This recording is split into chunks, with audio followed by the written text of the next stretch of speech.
through the buffers.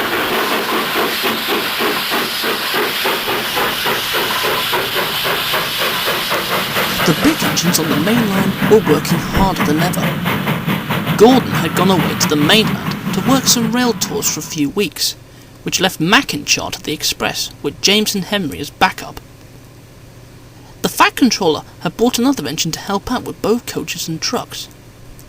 His name was Richard, a former Southern engine who was one of two of his kind to be bought.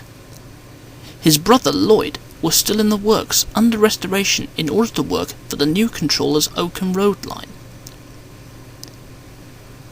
One day, James was feeling odd.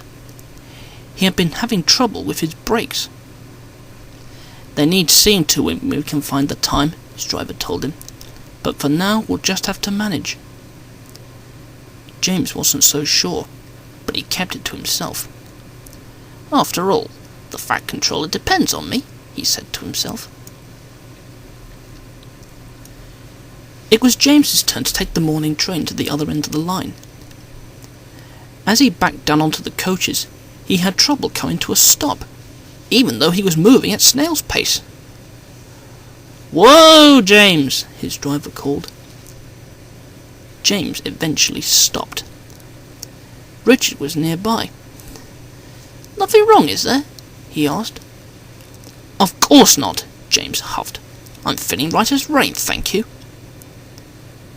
But Richard didn't seem to believe him. He could see that James was trying to hide his trouble.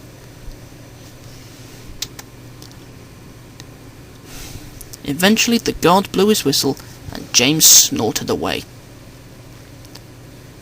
"I've got a strange feeling something's bound to happen," Richard thought to himself, and went about his work.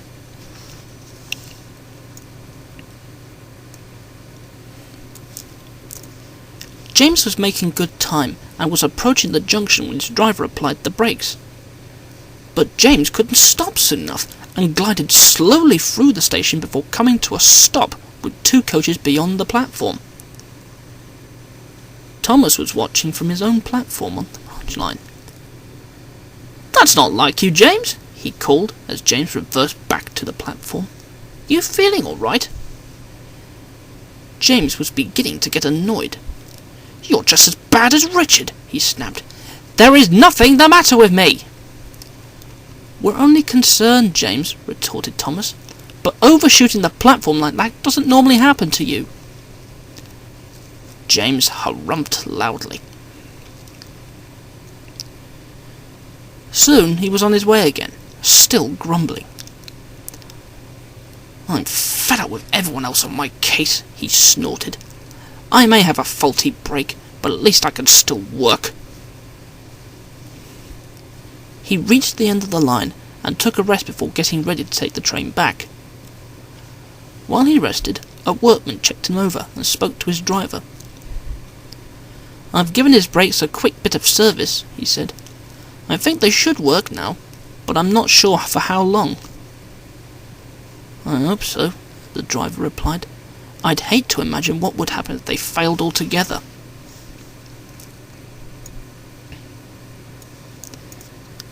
Soon it was time to head back. James backed down onto the coaches, and this time he stopped at the right time. "So far so good," his driver remarked. "Let's hope it lasts."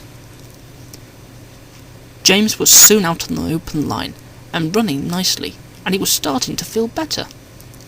"Ha!" he thought. "Nothing's bound to go wrong. I really am as right as rain, and splendid to boot." Presently he approached the boundaries of the big station. "Right then, here we are," the driver said, and began to apply the brakes. But nothing happened. The fireman tried as well. Still nothing. "What's going on?" James called to them. The driver reduced steam, but they still couldn't stop. "Oh no!" cried James in alarm. "Help!"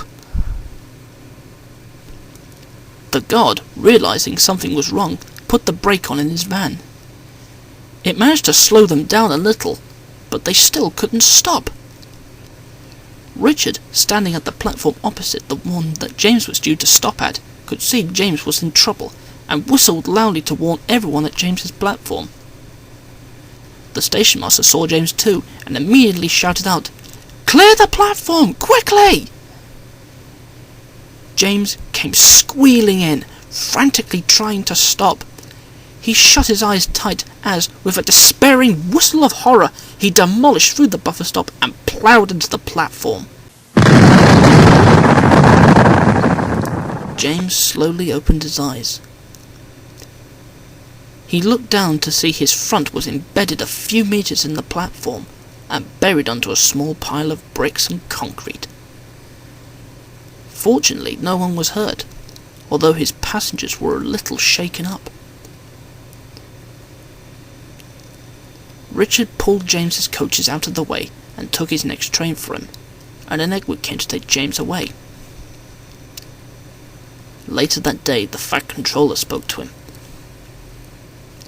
"I've been told," he said, "that you've been having some systematic problems for quite some time." James sighed, a little ashamed. "Not to worry, the accident was not your fault. I'm just rather concerned that this was bound to happen to an engine like you at some point. I think it's about time you went in for an overhaul.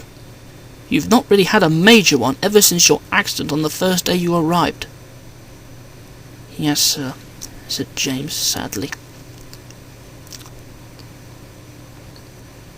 A little later, Edward came to take James to the works.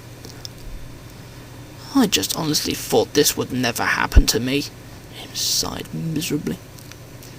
"Never mind," said Edward with comfort. "With a little overhaul, it'll hopefully never happen again, and you'll be back to your old self."